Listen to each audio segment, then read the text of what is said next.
What up, YouTube? It's your boy Jarrell coming to you from Colossal Boxing Talk with none other than Paul the Punisher Williams. How you doing today, champ? Man, I'm doing pretty good, man. I'm blessed. How you doing? I'm doing pretty good. Thanks for asking.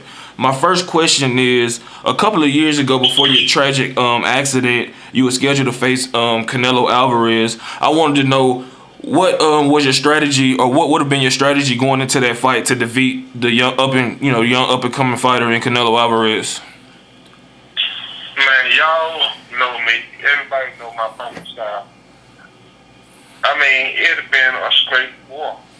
I mean, I look at it in a way. Sometimes I look at it like, you know what? It probably was my blessing, you know what I'm saying, to go down on that fight right then, you know what I'm saying, to take that fight. I probably would have got in that fight, and I know I would have won that fight, you know what I mean, because I really came in. I know I would have got some good shots in. I know he'd have got some good shots in, but the whole night, I'd have been in there just like when I came back with the long fight, I was getting hit off the head, like with everybody I fight. I'm going to get hit, I don't care, so I look at it like, you know what I'm saying, it probably was a blessing, you know what I'm saying, that, you know, if I probably would have got messed up even worse, probably got killed, probably got brain dead or something. I look at it like that, so, you know, so I go through my little moments of being like, man, man, I had a big fight come up, man, this would have been something like, I think that, like, you know, it's kind of good that I had that accident, because I probably would have got hurt or something like that, so that's why I look at it. It was definitely a fight I was looking forward to. Me personally, I thought that your offensive output and your 100 punch around output would overwhelm him. Because he was. Most definitely, you know what I'm saying? Cause like Floyd Mayweather made a good statement when I was watching in the press conference, the interviews when they was going back and forth, the little thing stuff. Floyd said, "You never fought nobody." When Floyd said that, I was like, okay, Floyd gonna beat him. I say that, not mean like, cause you say you never fought nobody, I don't mean that, but in the outside of Floyd and my outside, what I thought, and I know, you never fought nobody. I mean, like, you never been tested. You never been in a war. You never been, you know what I'm saying, you never been in no championship round with somebody that's gonna be in the 12th round, you know what I'm saying, y'all going to go. You never seen that. So that's a whole level ball game for him. Floyd been there. He been there. I've been there, done that with Margarita, you know what I'm saying? So that was my biggest test. So when I knew that when I went through that test right there, that let me know that I can get there with any big puncher, whoever, and go to blow with them and toe to toe. As long as I don't get knocked out, you know what I'm saying? Other than that, that's how it goes. Definitely. And speaking of Margarito, I know you faced him, a while back in a terrific fight where you won impressively. And all the controversy surrounding him and Miguel Cotto after their first fight with him being, everybody believing that his gloves were loaded in that fight. Do you believe that he fought you with loaded gloves, or you just think there was some that he might have did when he got to the Cotto fight? You know, man, I can't say he did. I can't say he didn't. All I can say, I know his punch. He got a punch of that when he hit you with a punch. You know you got hit with a punch.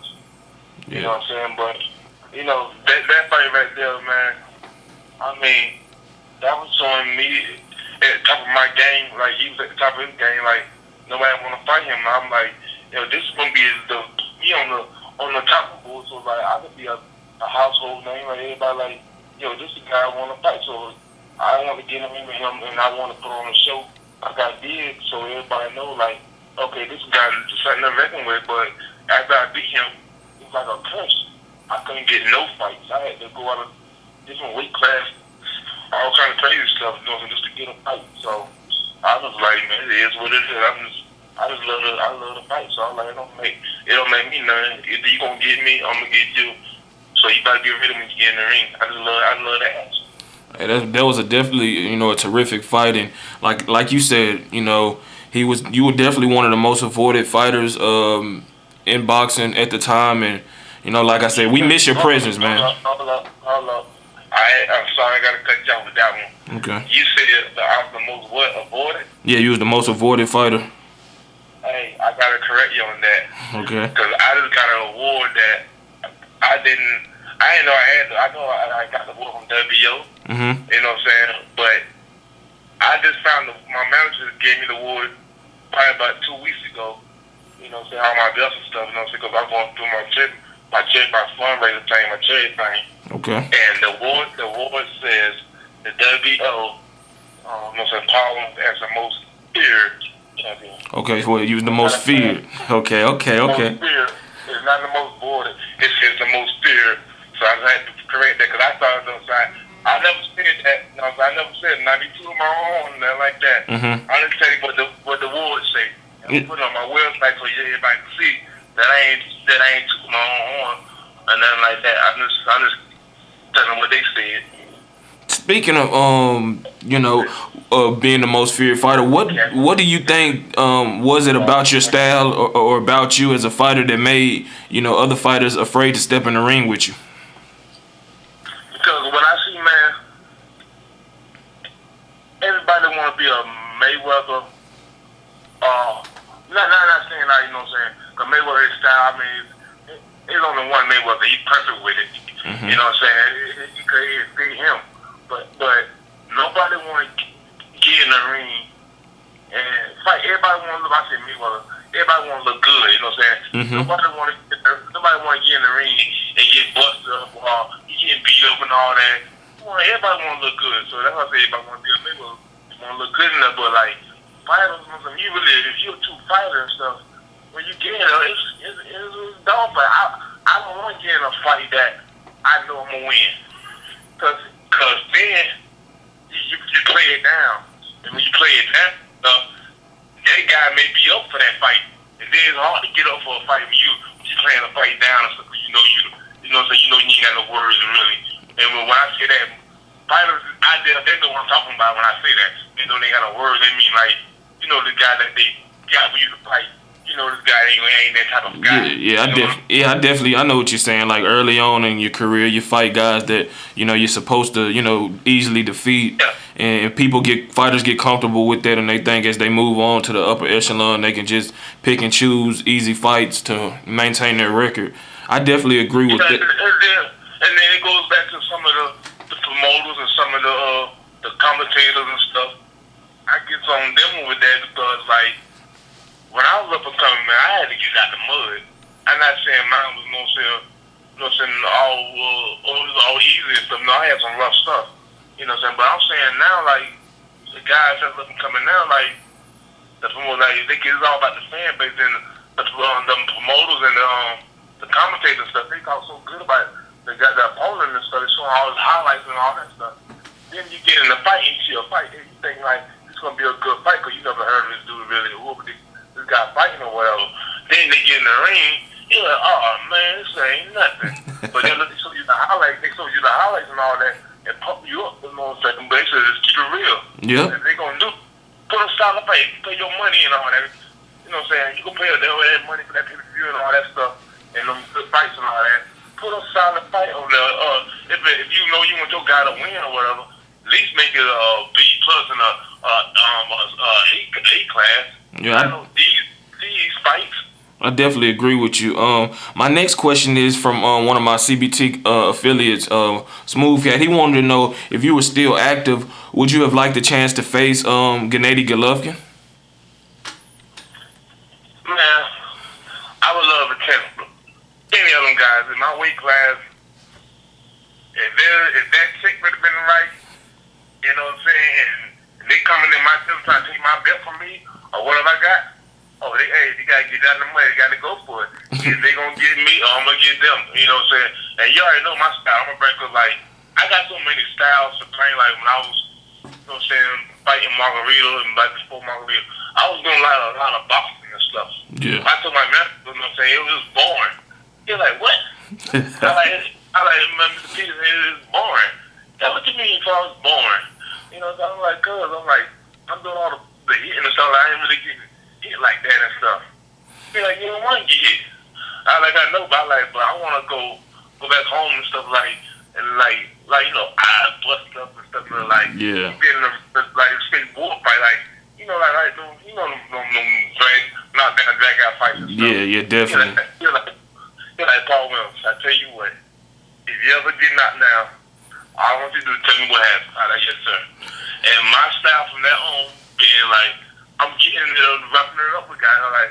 I love to get in closer. You're like, Paul, you give them guys attention and stuff because your arms is 6, 12 feet long, and they arms like 3, 4 feet long. But you to get in so close to them and make their arms like they arms 12 feet long. But you're like, why you do that? I'm like, I just love their asses. And then but that style and that rawness and ashes from so much excitement to me, being in the ring doing that.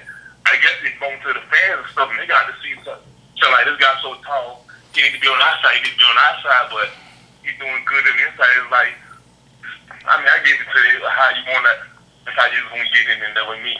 I definitely agree, man. Like I said, we miss you in the fight game. We wish there was more fighters like you that had the same mentality that you had. Is just give me the best, and I take it from there. My next question is a two-part question. First, who was the hardest puncher you fought, and what was your toughest fight in your career? The hardest puncher I ever fought, it was Walter Matisse. Yeah. I kind of he's a good puncher. And the funny thing about it, you know what I'm saying, why I say that, because like that's the first time that I ever been hit like that, and like I don't know, like let's say the video games and all that, that stuff down pat, man. That stuff crazy. Like they went through the same thing I went through and started by that, cause like it's the same identical thing, man. Like I was in like what 07, 06 when I fought him, whatever, and like when I got hit, man, it's like the whole crowd went like low, like somebody turned the volume down. I'm like, oh snap! I still hear a chin, but it's still real low. That like mine, like the third round, then my whole body was like, no. I'm like, oh snap, this is trying to knock me out. I can hear him coming to say like it's real funny. So I'm like, oh snap, I better keep moving. So I got on my toes down, and then the crowd started coming back a little louder and louder. I'm like, okay, I said, now I know what I gotta do. I stay on the outside and just do what I had to do. Yeah, but that was like the hardest punch I ever got hit with though. And what was your toughest fight of your career? My toughest fight of my career was this Margarita, man. I gotta get it. That's my toughest fight because why I see that was my most memorable fight, and why that had to be my most memorable fight because the first time being in a big ultimate fight like that, and I'm not a dog, and first time my manager won the title, first time I'm fighting for a title, and then like that fight showed me that like, oh yeah, it was all good for the first couple rounds, first 4, 5, 6 rounds, I'm doing my thing, but the tide changed, and when the tide changed, that showed me I was going to tuck my tail and run, you know what I'm saying? That showed me that I could stand up in there, even when he busting me up, having his moments in there, doing this thing, I'm standing up, throwing back, man of my respect in there. So that's something that let me know, like, the whole night, like, get hit with them body shots, get hit with them nice solid uppercuts. I mean, all that stuff you hit me with, that showed me, like, man, you ain't showing no flinching in there of you backing down, of you, like, getting, like, that punch hurt or nothing. It is like you was so zoned out in there. That showed me and everybody else who watched that fight that, yo, keep this guy right here, he has to have an off night, you just got to go toe-to-toe with him. You know what I'm saying? You're going to knock him out, or he's going to knock you out, or you just have to go to blow the blue with him. You're not gonna come in there and beat him just by doing some little weak stuff. You know, you got to actually fight this guy to get this guy up out of here. I definitely agree. That was your... Go ahead. Some people saw that. So when they saw that, they let them know, like, man, I ain't got time to be wrestling this guy all night like that. It's like, everyone who I fought, they know, like, man, this guy gonna be in there in your face the whole turn around. And he gonna be throwing punches, and he don't care about you throwing your punches. You just gonna have to fight him the whole night. And they're like, man, nobody want to listen to that, really. I definitely think that was your coming out fight or coming out party fight. It definitely puts you on the map because, you know, like you said, you was the most feared fighter, and I guess he was the most avoided fighter. And once y'all met up, it was just like a big explosion of action, and y'all guys, y'all put on a hell of a fight. You threw over, I guess. But the funny thing about that whole fight, man, Mhm. I'm like, what I'm saying, this is my biggest fight, you know what I'm saying? Like, I got my homeboys came out here, my brothers, my peoples. I know I got a lot of fans out here in California, you know what I'm saying? I got love out here. You know what I'm saying? I've been fighting in California by like my career started like all the time, so like I had a lot of fans over there and stuff. I like, I'm finna come out here. When he came, I'm finna got my foot on, I'm finna come out and do my thing.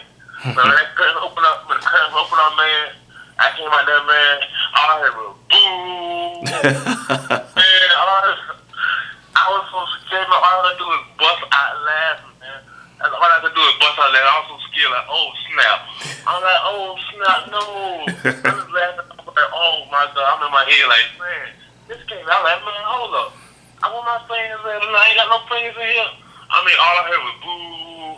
Then I see about like 30 people like, yeah, well. I was like, oh, man, that ain't nothing. I was like, oh, man. But he was out like, you know what? I'm gonna turn these boos into chills in here. You definitely did that. I want to ask you about your late promoter Dan Goossen. How was you and his relationship, and business and personal? Well, you know what I'm saying? First of all, God bless Dan, my president, my wife, his family and stuff.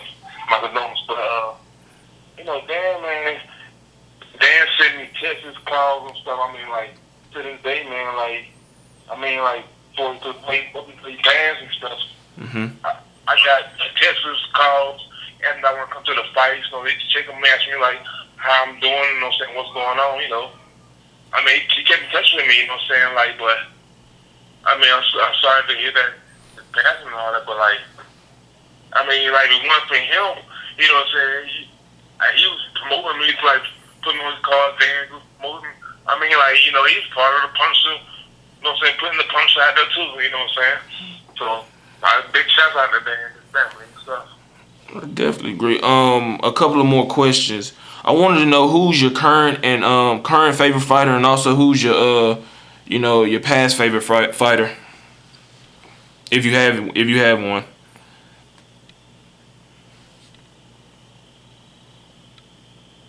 Hello? Yeah. And I know, like through the whole time, like when I was going through my thing, like Dan, Al, and so my whole team, like they always call Al them and stuff. They call me, check up on me when know what's going on, how I'm feeling and stuff. Same as Dan and his people and stuff. So Okay. I definitely like when I say like we say like the promoters and stuff, like it's good that some like Dan like he got to be like I got to know him, not just to be like a fighter, like one fight thing. Like you call, hey bro, what you doing? You know what I'm saying? Mm-hmm. And then like with Al, he always call like check up on me, want to see what's going on, how you living, how you feeling.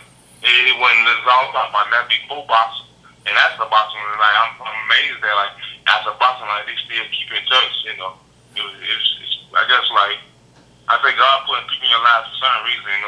And I was blessed that He allowed me to be in Dan, like for the years I was in his life, and vice versa, like that. I definitely agree. Speaking of Al Haymon, this is a question